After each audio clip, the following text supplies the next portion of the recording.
Ever wish you had like a secret playbook for turning a setback into a real strength?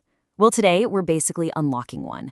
We are diving deep into an expert-level lesson plan, one that teaches what might be the single most valuable skill for learning anything: how to actually use your mistakes to get better. So let's jump right in. Okay, let's do a quick thought experiment. Go back to school for a second. Picture it. You get an answer wrong on the board, or maybe you totally bomb a presentation. What's that feeling that hits you right in the gut? Yeah, for a lot of us, it was just pure failure, right? Something to be embarrassed about. That red X on your paper felt like the end of the line, not the beginning of something new. But what if that whole way of thinking is just wrong? This lesson plan we're looking at is built on this really powerful idea: flipping the script. It teaches that mistakes aren't failures at all. In fact, they're the most valuable data-packed part of learning. They're not roadblocks. They're more like road signs, literally pointing you in the direction you need to go. All right, so let's get into the foundation of this whole thing. It all comes down to one massive idea from psychology, and it's this: how you think about a problem completely changes how you deal with it. So let's break down the two main ways of thinking, the two core mindsets. And wow, the difference here it's huge.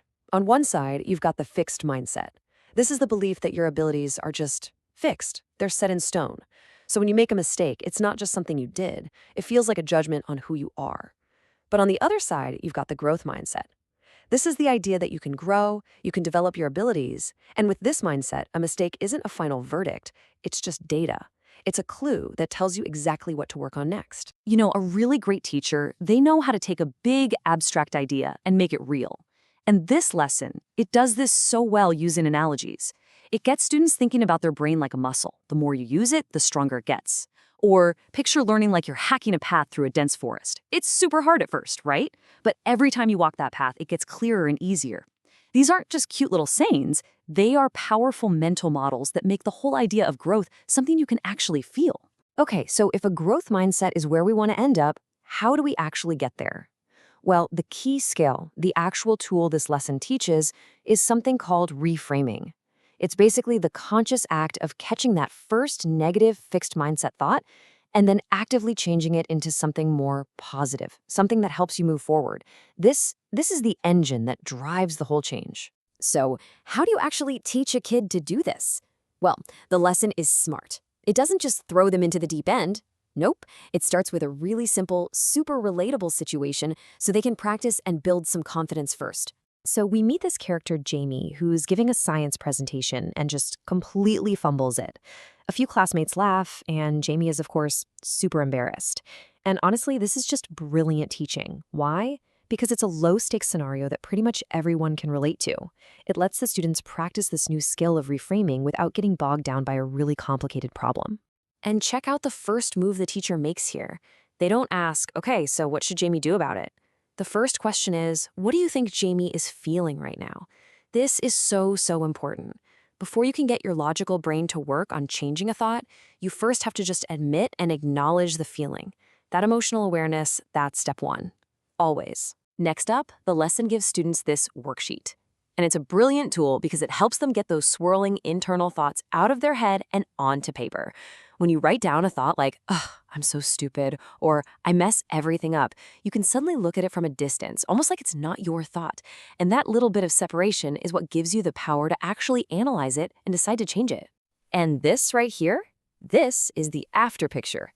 The thought that starts as, I'm so stupid, I failed that math test, gets totally transformed. It becomes, okay, I didn't do well on this test, but I can figure out what I did wrong and do better next time. You see? The event, the bad grade, it's the same, but the story you tell yourself about it and what you do next, that changes completely. All right, so the students have had some practice now. They've worked on a simple individual mistake. So what's next?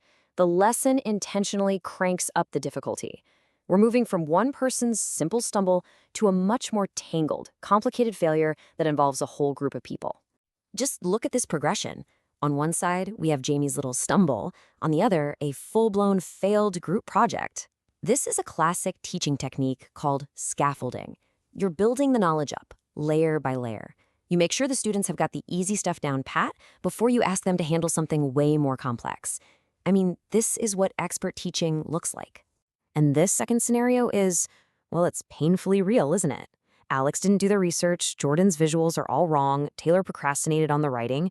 It's like this domino effect of little mistakes that leads to one big disaster. And of course, what happens at the end? Everyone just starts pointing fingers. This is exactly the kind of messy, real-world problem that a fixed mindset just can't handle. So the really cool part is how the lesson helps the students untangle this mess. The goal isn't to find a scapegoat. Step 1, figure out what each person did wrong individually. Step 2, identify the mistakes they made as a team, like bad communication. And only then, in step 3, do they start brainstorming how to fix it. It's a system that takes them away from the blame game and toward shared responsibility and actually solving the problem. Okay, we're at the final part of the lesson, and honestly, this might be the most important piece of the whole puzzle. How do you make sure this isn't just some classroom exercise? How do you make it a real skill they use for the rest of their lives?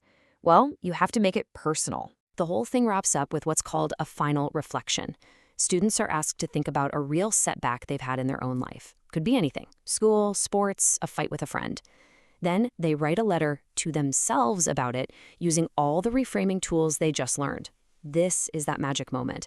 It's where the lesson stops being something a teacher told them and becomes something they own. And the questions they have to answer are super specific and really well designed.